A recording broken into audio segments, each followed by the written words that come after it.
ತಾಲೂಕಿನ ಸಮಸ್ತ ಶಿಕ್ಷಕ ಬಾಂಧವರಲ್ಲಿ ನನ್ನ ನಮಸ್ಕಾರಗಳು.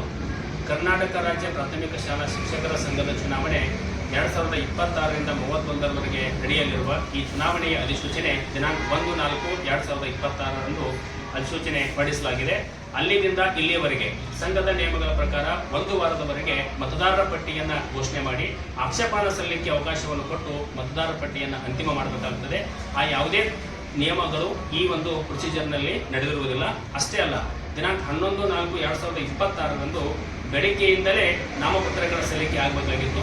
ನಾವು ಬೆಳಗ್ಗೆಯಿಂದ ಇಲ್ಲಿಯವರೆಗೆ ಎಲ್ಲ ಸ್ಥಳಗಳಲ್ಲಿ ಸಂಚರಿಸಿದರೂ ಕೂಡ ಯಾವುದೇ ಸಂಘದ ಅಧ್ಯಕ್ಷರಿಂದಾಗಲಿ ಕಾರ್ಯದರ್ಶಿಗಳಿಂದಾಗಲಿ ಸರಿಯಾಗಿರ್ತಕ್ಕಂಥ ಚುನಾವಣೆಯ ಕಚೇರಿಯಾಗಲಿ ಸರಿಯಾಗಿರ್ತಕ್ಕಂಥ ಚುನಾವಣೆಯ ಅಧಿಕಾರಿ ನೇಮಕಿಯ ಬಗ್ಗೆ ಸ್ಪಷ್ಟವಾಗಿರ್ತಕ್ಕಂಥ ಮಾಹಿತಿ ನೀಡದೇ ಇರುವುದು ಖಂಡಿತವಾಗಿ ಅವರು ಅಕ್ರಮ ಹಾದಿಯ ಮೂಲಕ ಅಕ್ರಮವನ್ನು ನಡೆಸಿ ನಾಮಪತ್ರವನ್ನು ಸಲ್ಲಿಸಿ ತಮ್ಮಷ್ಟಕ್ಕೆ ತಾವೇ ಚುನಾವಣೆಯಲ್ಲಿ ಆಯ್ಕೆಯಾಗಬೇಕು ಅನ್ನುವಂಥ ದುರುದ್ದೇಶವನ್ನು ಹೊಂದಿರುವುದು ಸ್ಪಷ್ಟವಾಗಿ ಕಂಡು ಬರ್ತಾ ಇದೆ. ಬೇರೆ ಬೇರೆ ಅಭ್ಯರ್ಥಿಗಳು ನಾಮಪತ್ರ ಸಲ್ಲಿಸಲಿಕ್ಕೆ ಯಾವುದೇ ಸ್ಪಷ್ಟವಾಗಿರ್ತಕ್ಕಂಥ ನಿರ್ದೇಶಕರು ಇಲ್ಲದೇ ಇರೋದ್ರಿಂದ ಖಂಡಿತವಾಗಿಯೂ ಈ ಒಂದು ಚುನಾವಣೆಯನ್ನು ಅಕ್ರಮ ಮತ್ತು ಕಳ್ಳ ದಾರಿಯಲ್ಲಿ ನಡೆಸಿ ತಮ್ಮಷ್ಟಕ್ಕೆ ತಾವೇ ಆಯ್ಕೆಯಾಗುವ ದುರುದ್ದೇಶವನ್ನು ಹೊಂದಿರುವುದರಿಂದ ಸಮಸ್ತ ಅಥಣಿ ತಾಲೂಕಿನ ಶಿಕ್ಷಕ ಮಿತ್ರರು ಈ ಒಂದು ದುರುದ್ದೇಶವನ್ನು ಅರ್ಥ ಮಾಡ್ಕೋಬೇಕೆಂದು ತಮ್ಮಲ್ಲಿ ನಾನು ಈ ಮೂಲಕ ತಿಳಿಪಡಿಸ್ತಾ ಇದ್ದೇನೆ. ಎಲ್ಲರಿಗೂ ಧನ್ಯವಾದಗಳು ಸರ್. ನಮ್ಮ ಕರ್ನಾಟಕ ರಾಜ್ಯ ಪ್ರಾಥಮಿಕ ಶಾಲಾ ಶಿಕ್ಷಕರ ಸಂಘದ 2026-2031ನೇ ಅವಧಿಗೆ ನಿರ್ತಕ್ಕಂತಹ ಈ ಒಂದು ಚುನಾವಣೆಗೆ ಸಂಬಂಧಪಟ್ಟಂತೆ ತಾಲೂಕಾ ಹಂತದ ಚುನಾವಣಾ ಕಾರ್ಯದಲ್ಲಿ ಸುಮಾರು 1 ಗಂಟೆ ಆದರೂ ಕೂಡ ನಮ್ಮಲ್ಲಿ ಯಾವುದೇ ರೀತಿಯಾದಂತಹ ಚುನಾವಣೆ ಇರತಕ್ಕಂತಹ ಒಂದು ಕಚೇರಿಯನ್ನು ನಿಗದಿಪಡಿಸಿಲ್ಲ. ಜೊತೆಗೆ ಚುನಾವಣೆಗೆ ಸಂಬಂಧಿಸಿದಂತೆ ಚುನಾವಣಾ ಅಧಿಕಾರಿಗಳು ಯಾರು ನೇಮಕವಾಗಿರುತ್ತಾರೆ ಅಂತಕ್ಕಂಥ ಯಾವುದೇ ತಾಲೂಕಾ ಹಂತದ ವಾಟ್ಸಪ್ ಗ್ರೂಪ್ಗಳಲ್ಲಿ ಹಾಗೂ ನಮ್ಮ ಕ್ಷೇತ್ರ ಶಿಕ್ಷಣಾಧಿಕಾರಿಗಳ ಕಚೇರಿ ಮುಂದೆ ಕೂಡ ಯಾವುದೇ ಮಾಹಿತಿ ಫಲಕವನ್ನು ಪ್ರಕಟಿಸಿರುವುದಿಲ್ಲ.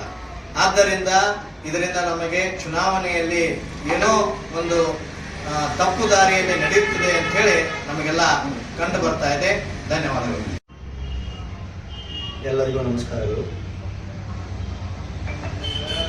ಪ್ರಾಥಮಿಕ ಶಾಲಾ ಶಿಕ್ಷಕ ಸಂಘದ ಚುನಾವಣೆಯು ದಿನಾಂಕ 1/4/2026ರಂದು ಘೋಷಣೆಯಾಗಿದ್ದು ನೋಟಿಫಿಕೇಶನ್ ಹೊರಡಿಸಿದ್ದು ಎಲ್ಲರಿಗೂ ಗೊತ್ತಿದ್ದ ವಿಷಯ. ಸಹಕಾರ ಸಂಘಗಳ ನಿಯಮಾನುಸಾರ 7 ದಿನಗಳ ಕಾಲ ಮುಂಚಿತವಾಗಿ ಮತದಾರ ಯಾದಿ ಪ್ರಕಟ ಮಾಡಿ ಆಕ್ಷೇಪಣೆ ಸಲ್ಲಿಸಲು ಅವಕಾಶ ಕೊಡಬೇಕು. ನಂತರ ಅಂತಿಮ ಮತದಾರ ಪಟ್ಟಿ ತಯಾರು ಮಾಡಿ ಚುನಾವಣಾ ಅಧಿಕಾರಿಯನ್ನು ನೇಮಕ ಮಾಡಿ ಪ್ರೊಸೀಜರ್ ಪ್ರಕಾರ ಚುನಾವಣಾ ಕೆಲಸ ಕಾರ್ಯಗಳನ್ನು ಪ್ರಾರಂಭಿಸಬೇಕು. ಆದರೆ ನಮ್ಮ ತಾಲೂಕಿನಲ್ಲಿ ಇಂಥ ಯಾವುದೇ ಸಹಕಾರ ಸಂಘಗಳ ನಿಯಮಗಳನ್ನು ಗಾಳಿಗೆ ತೂರಿ ಇವತ್ತು ನಾಮಿನೇಷನ್ ಫೈಲ್ ಮಾಡುವ ಕಾರ್ಯ ಪ್ರಾರಂಭವಾಗಿದೆ. ಆದರೂ ಸಹಿತ ಇಲ್ಲಿಯವರೆಗೆ ನಮ್ಮ ತಾಲೂಕಿನಲ್ಲಿ ಚುನಾವಣಾ ಕರ್ತವ್ಯದ ಕಚೇರಿ ಹಾಗೂ ಚುನಾವಣಾ ಅಧಿಕಾರಿ ನೇಮಕವಾಗಿರುವುದು ಯಾರಿಗೂ ಗೊತ್ತಿಲ್ಲದ ವಿಷಯ. ನಾವು ತಾಲೂಕಿನಲ್ಲಿ ಎಲ್ಲ ಕಡೆ ಸುತ್ತಾಡಿದರೂ ಸಹಿತ ಇಲ್ಲಿವರೆಗೆ ನಮಗೆ ಕಚೇರಿ ಸಿಕ್ಕಿರುವುದಿಲ್ಲ. ಆದ ಕಾರಣ ಇದಕ್ಕೆ ತಾಲೂಕಿನ ಸಂಘದ ಅಧ್ಯಕ್ಷರು ಕಾರ್ಯದರ್ಶಿಗಳು ಇದಕ್ಕೆ ಸ್ಪಷ್ಟನೆ ನೀಡಿ ಇದೊಂದು ಮೇಲ್ನೋಟಕ್ಕೆ ಕಳ್ಳ ದಾರಿಯಲ್ಲಿ ಚುನಾವಣೆ ಗೆಲ್ಲುವ ವಿಚಾರವನ್ನು ಮಾಡಿದಂತಾಗಿದೆ ಎಂದು ನನ್ನ ಗಮನಕ್ಕೆ ಬಂದಿದೆ. ಎಲ್ಲರಿಗೂ ನಮಸ್ಕಾರಗಳು.